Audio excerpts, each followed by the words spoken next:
महात्मा बुद्ध एक गांव में ठहरे हुए थे। वे प्रतिदिन शाम को वहां पर सत्संग करते थे। भक्तों की भीड़ होती थी क्योंकि उनके प्रवचनों से जीवन को सही दिशा प्राप्त होती थी। बुद्ध की वाणी में गजब का जादू था। उनके शब्द श्रोताओं के दिलों में उतर जाते थे। एक युवक प्रतिदिन बुद्ध का प्रवचन सुनता था।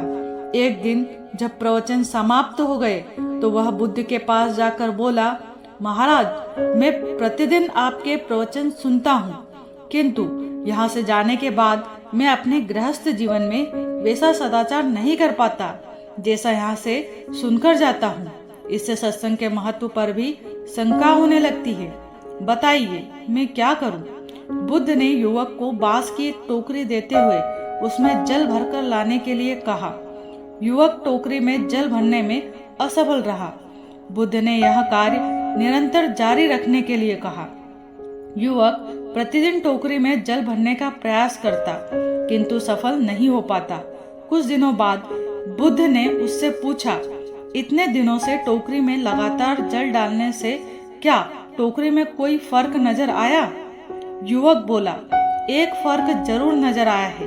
पहले टोकरी के साथ मिट्टी जमा होती थी, अब वह साफ दिखाई देता है।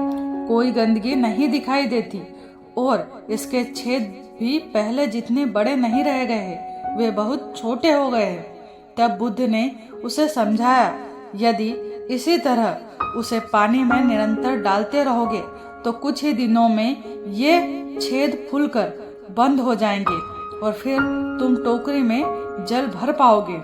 इसी तरह जो निरंतर सत्संग करते हैं उनका मन एक दिन अवश्य निर्मल हो जाता है। अवगुणों के छिद्र भरने लगते हैं और गुणों का जल भरने लगता है। युवक ने बुद्ध से अपनी समस्या का समाधान पा लिया। निरंतर सत्संग से दुर्जन भी सज्जन हो जाता है, क्योंकि महापुरुषों की पवित्र वाणी उनके मानसिक विकारों को दूर कर उनमें सद्विचारों को भर देती है। जब व्यक्ति निरंतर सद्विचारों को सुनता है तो उसके मन से गलत विचार समाप्त हो जाते हैं और उसका मन धीरे धीरे शुद्ध विचारों से भर जाता है। जैसे उसके मन में विचार होते हैं वैसी ही उसकी वाणी भी शुद्ध, निर्मल और मीठी हो जाती है।